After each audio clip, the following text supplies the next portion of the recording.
Cara saya selalu setelah selesai latihan, di sela-sela kita kosong, saya selalu pergi berrekreasi bersama keluarga keluar kota.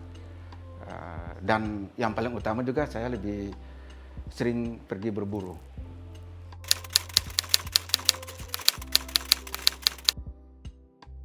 Kalau hobi berburu itu sudah dari kecil ya, itu dari turun-temurun, dari opa, kakek, papi. Jadi ya itu tadi, selain papi ajak kita berlatih bulu tangkis, papi juga sering berburu, ngajak kita berburu.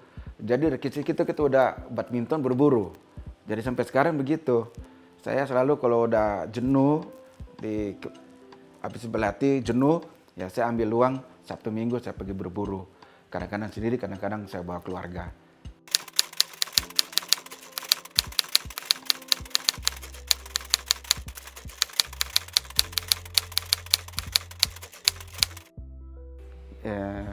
Kita sebenarnya keluarga Mainaki itu terbentuk dari disiplin papi dari orang tua kita, di mana itu papi di Maluku itu menjadi salah satu atlet juara bulu tangkis se-Maluku.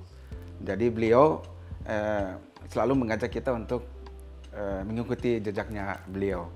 Emang kita diarahkan ke sana untuk menjadi atlet bulu tangkis. Jadi papi suka bermain dengan kawan-kawan atau bertanding, kita anak-anaknya selalu dibawa. Jadi setelah dibawa itu, setelah habis mereka berlatih dan bertanding, kita selalu diajak bermain setelah itu di lapangan.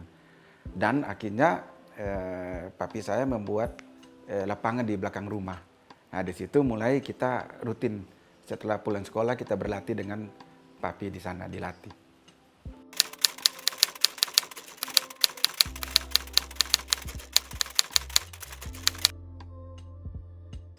Saya pensiun, saya ditarik untuk menjadi pelatih di klub. Waktu itu di klub Tangkas ya. Jadi sana kurang lebih 2 tahun saya melatih di klub Tangkas. Dan situ membuat juara nasional. Setelah saya membuat juara nasional ganda putri, saya dipanggil sama Christian untuk bergabung di Platnas. Dan situ saya menyetujui dan mencoba. Dan saya pertama di sana di tahun 1995 itu sebagai asisten Ibu Imelda Kurniawan di ganda campuran dan ganda putri. Tapi setelah 2 tahun mungkin saya nggak tahu apa penilaian dari seorang Christian. Tapi Christian itu di tahun 1997 itu saya diangkat sebagai pelatih kepala ganda campuran. Nah, itu suruh mengangkat sektor ganda campuran, karena waktu zaman tahun-tahun segitu itu ganda campuran itu tidak ada yang mau main ganda campuran. Dan ganda campuran itu paling level paling bawah. Di sektor 5 sektor itu paling dianaktirikan. Nah, di situ mungkin Pak Christian punya tantangan atau gimana dia menilai saya, dia suruh saya ngangkat ganda campuran. Nah, di situ juga kebetulan ada Tikus Minarti. Nah, di situ setelah 2 tahun lebih lah dilatih itu Tikus Minarti, saya ditargetin untuk medali di Olimpiade. Dan puji syukur bisa tahun 2000 di Sydney itu Tikus Minarti bisa mendapat medali perak, hampir dapat medali emas.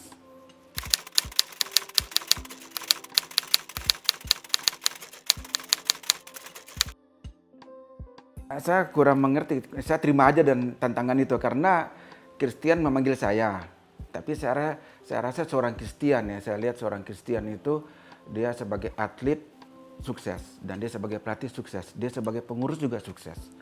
Jadi saya yakin bahwa pilihan dia itu tepat. Jadi saya punya itu, ya saya udah jalan gitu saja. Ya siap kok, saya akan berusaha semaksimal mungkin.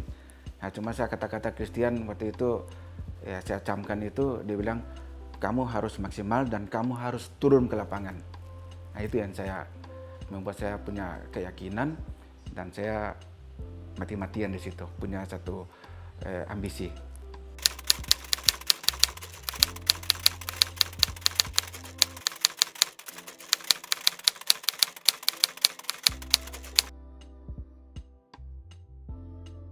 Sebetulnya semua pelatih juga punya itu sendiri-sendiri ya, kelebihan dan punya kehebatan ya. Cuma kalau untuk saya sendiri ya saya punya prinsip bahwa disiplin yang nomor satu. Jadi kalau saya bisa mendisiplinkan satu atlet itu, saya sendiri harus disiplin. Jadi kalau kita mulai jam 7 seperti tadi ditanya tuh, saya dari rumah berangkat jam berapa, ya saya jam 5 pagi lewat 10 saya udah jalan sampai di Cipain itu jam 6. Di situ saya sudah duduk. Jadi satu jam sebelumnya saya sudah di lapangan. Nah, jadi itu tidak pernah saya telat. Jadi situ kalau atlet telat, atlet apa semua, saya bisa membuat satu warning atau saya memberi hukuman karena contoh saya, kalau saya telat, saya tidak bisa memberi contoh. Jadi itu yang pertama, disiplin. Dan saya sangat membela atlet saya. Dimanapun atlet itu kalah, di rapat, saya tidak mau atlet saya disalahkan. Jadi itu semua kesalahan saya kok, atletnya itu yang kalah apa semuanya. Jadi begitu keputusan saya, seorang atlet itu harus memberi disiplin kan, ya saya tega.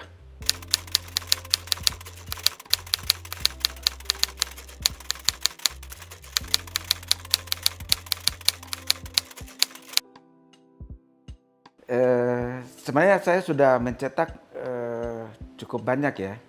Itu dari Tugas Minarti sampai ke terakhir ke Pravian Melati ya. Itu udah juara dunia 4 kali, juara All England 3 kali, medali perak Olimpiade 2 kali, medali emas Olimpiade sekali. Itu sebenarnya sudah cukup ya. Nah, kalau saya sudah mencetak atlet, sekarang saya punya cita-cita sebenarnya. Saya mau mencetak pelatih. Jadi regenerasi pelatih itu harus ada. Jadi bukan regenerasi pemain atau mencetak pemain, saya juga mau mencetak pelatih. Dan sekarang yang saya mau mengangkat itu ya asisten saya, Nova Widianto.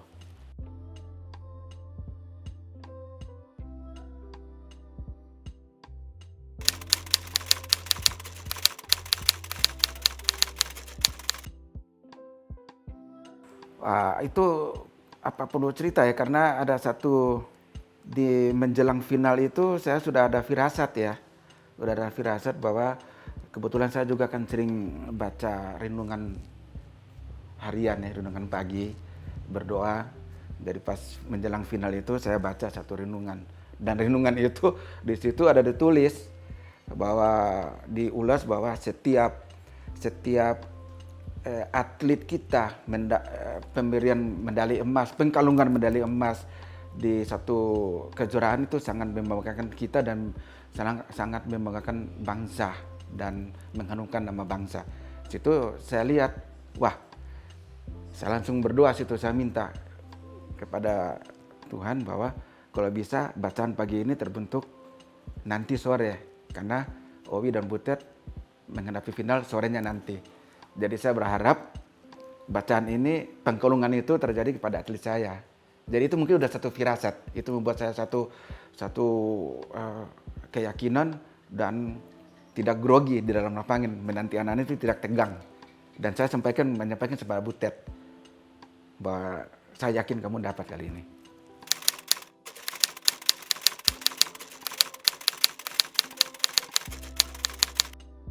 Ya, saya berharap kita sebenarnya sudah cukup baik ya, kita lihat ya